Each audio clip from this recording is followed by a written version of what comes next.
Kenapa saya pulangkan mereka ke Nabire? Saya ingin mereka memotivasi adik-adiknya.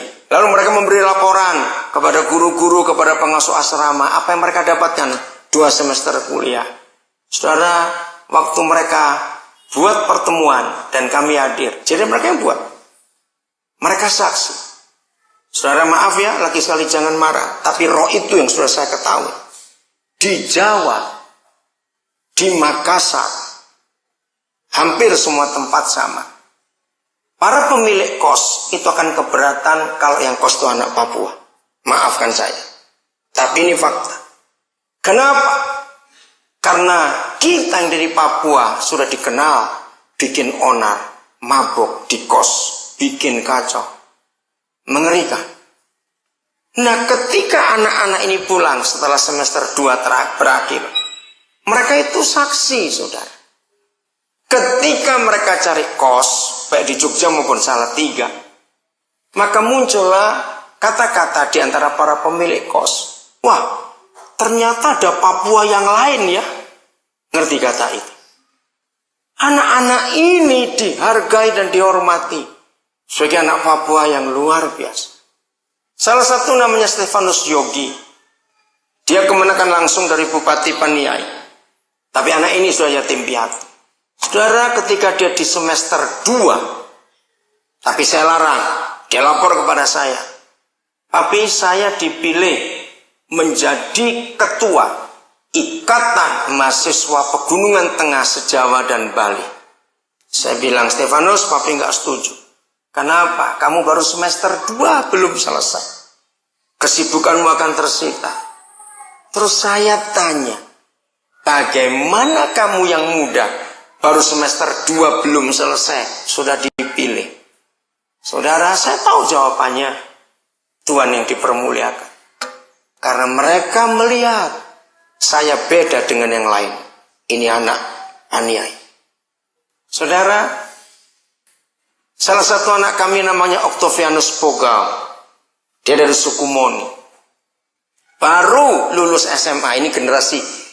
Mereka ini generasi ketiga, tapi untuk SMA-nya, tapi generasi pertama untuk anak pedalaman.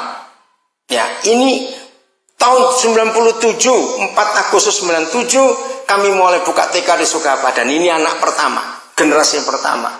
Saudara, sekarang anak ini sejak SMA kelas 1, dengar ya, dia sudah sering diundang mimpin seminar di antara mahasiswa Papua.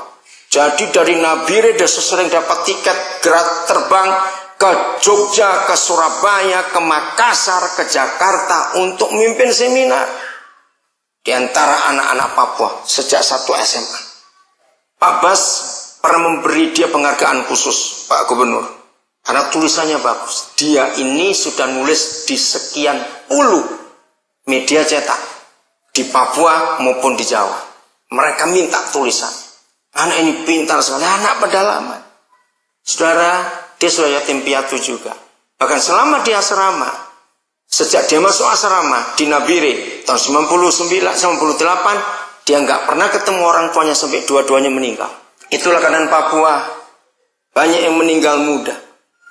Nah, sekarang ini dia jadi rebutan. UKI minta dia, UPH minta dia, UPN Jogja minta dia. Saya belum tahu bagian tim di Nabire memutuskan yang mana. Saya belum tahu. Anaknya cerdas sekali, mengubah hidup orang. Ayo kita melihat apa yang kita sudah buat selama ini. Fasilitas kita gunakan untuk mereka, supaya apa yang Tuhan tuliskan itu jadi kenyataan buat kita semua. Mari kita baca ayat yang berikut ini. Kembali ke Roma 14. Apa sih yang dituliskan di ayat 18? Karena barang siapa melayani Kristus dengan cara ini, ya berkenan kepada Tuhan dan hormati manusia. Cara apa? Gampang jawabannya. Ayat 17-nya saudara baca. Ayat 17, Roma 14. Sebab ya, ayo 1, 2, 3. Sebab kerajaan Tuhan bukanlah soal makanan dan minuman, tetapi soal apa? Kebenaran, damai sejahtera dan sukacita oleh siapa? Roh Kudus. Begini yang Papa maksud, saudara. Begini. Doa Tuhan Yesus Itu harusnya menjadi model pelayanan gereja. Saya ulangi, doa Tuhan Yesus harusnya jadi model pelayanan gereja. Model apa? Karena polanya dikatakan di situ, datanglah kerajaanmu, jadilah kehendakmu, supaya bumi jadi seperti surga. Itu terjemahan yang tepat. Ya, lagi sekali, jadilah kehendakmu, datanglah kerajaanmu, jadilah kehendakmu supaya bumi jadi seperti surga. Moto dari pesat, kalau ditanya ya, apa moto ini? Itu sudah lama saya tulis, dan itu sampai hari ini orang tahu. Pesat hadir ke Papua dengan konsep memindahkan surga ke Papua, supaya Papua jadi seperti surga. Itu yang saya tulis sejak awal pesat masuk ke Papua tahun 90 yang lalu.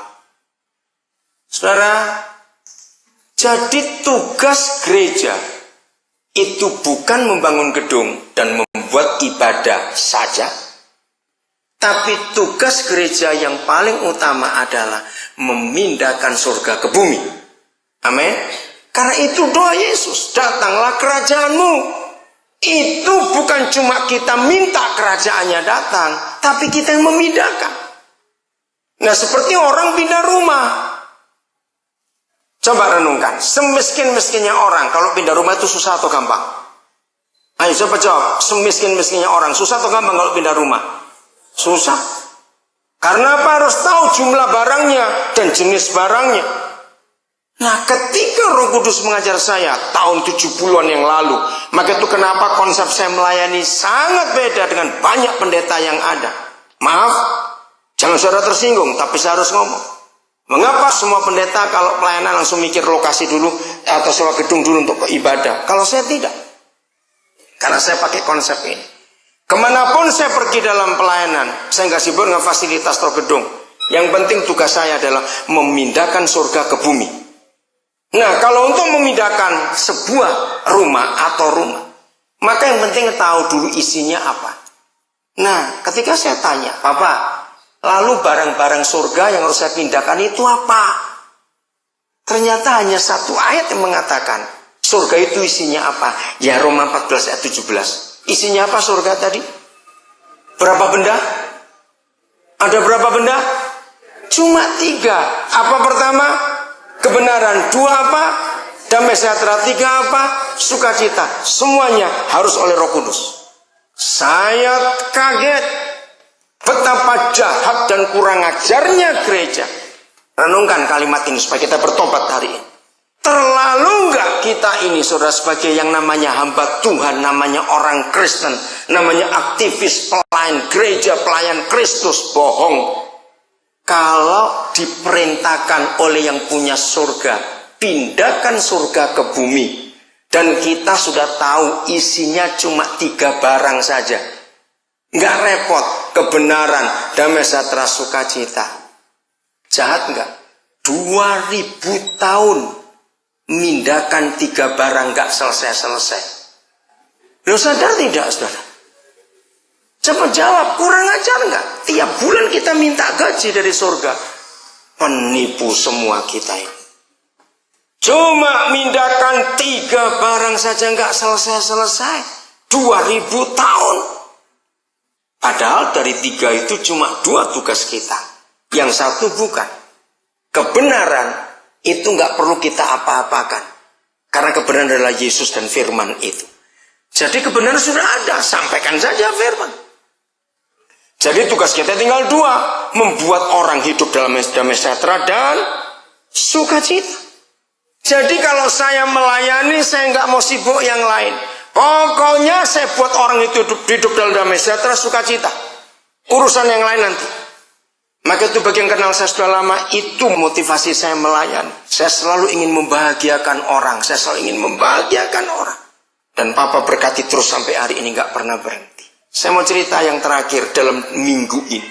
Hari Selasa, tanggal berapa itu? 11, oke. Saya mimpin sebuah seminar. Dengarkan. Bukan di gereja. Saya mimpin sebuah seminar. Saudara, salah satu peserta seminar itu terlambat. Hari itu saya harus bicara 5 sesi. Dengan 5 topik yang berbeda. Dari pagi jam 8, jadwalnya sampai jam 10 malam. Istirahat hanya